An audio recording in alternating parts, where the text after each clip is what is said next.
გამარჯობა, გილოცავთ 26 მაისს. ვაგრძელებთ ქართულისა და მისი ძმების სახელების ეტიმოლოგიურ განმარტებას. ამ შემთხვევაში წარმოგიდგენთ კავკასოს. სახელი შედგება ორი სიტყვისაგან, კავს პლუს კას. იკითხება მმართველი, მეკას მოლარი. თანამედროვე მოსამსახურის ფუნქციით იქნება ფინანსთა მინისტრი.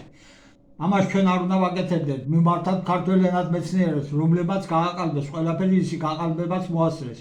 შეგახსენებთ, თეიმურაზ ბატონიშვილი, ბოჩი საკუთარ ღმერთი იყო უძველესთა ქართველთა. ბოჩისაც იტყოდნენ ამას, ესხნეს 7 ხელი, რომლითაც ხელმწიფებდა თითოეულთა ხელითა, თითოეულთა უმაღლესთა მათ ყოველთა სხვათა მწვერვალთაგან, 7 მწვერვალთან კავკასიისათა და თითოეულსა ხელსა მის აქვთ თვითოფერი ხელმწიფება მოფენად სარგებლობისა, წყალობისა, დინარ ისხვისა, ანუ კავკასოს ჰქონდა სარგებლობის ხელმწიფება. ეტიმოლოგია კავკასოსის. კავ, თეთრი ხმონგი, მართვა, მმართველობა, დაცვა. კაუ, გადასახადის წაწესება, მოქმედება, აკრეფა. კაუ, იაპონურ ენაზე ძირითადად ყიდვას ნიშნავს, ფასის გადახდით. კას, შუმერული სიტყვაა, ძირითადად ლუდს აღნიშნავს, თხევად პურადაც მოიხსენიება და მუშების ხელფას წარმოადგენდა.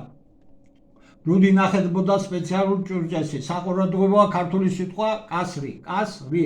ხდება ინგლისურში, კას, დასესხებია ჰოლანდური სიტყვიდან, კას, კარა და ზარდახშა ყუთი, ძვირფასეულობის შესანახი, შუა ჰოლანდიურიდან, კას, კას, ძველი ფრანგულიდან, კას და ლათინურიდან, კაპსა, ყუთი, ზარდახშა, ნაწარმოებია ძველი ფრანგული კასესაგან, ზარდახშა, ასევე სლავური კას, სალარო, კასა.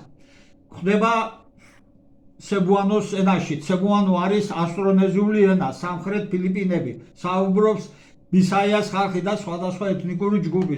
სრულ ეტიმოლოგიას უყურეთ მთელ ვიდეოში. ასევე დავდეთ პოსტში. შემდეგ ვიდეოში წარმოგიდგენთ ჰეროს მის ეტიმოლოგიას. გადადი ჩვენს YouTube არხზე, გამოიწერეთ, ახლა უყურეთ ცელ და სხვა ვიდეოს. მოგწერეთ კომენტარები და შეკითხვები. მადლობა.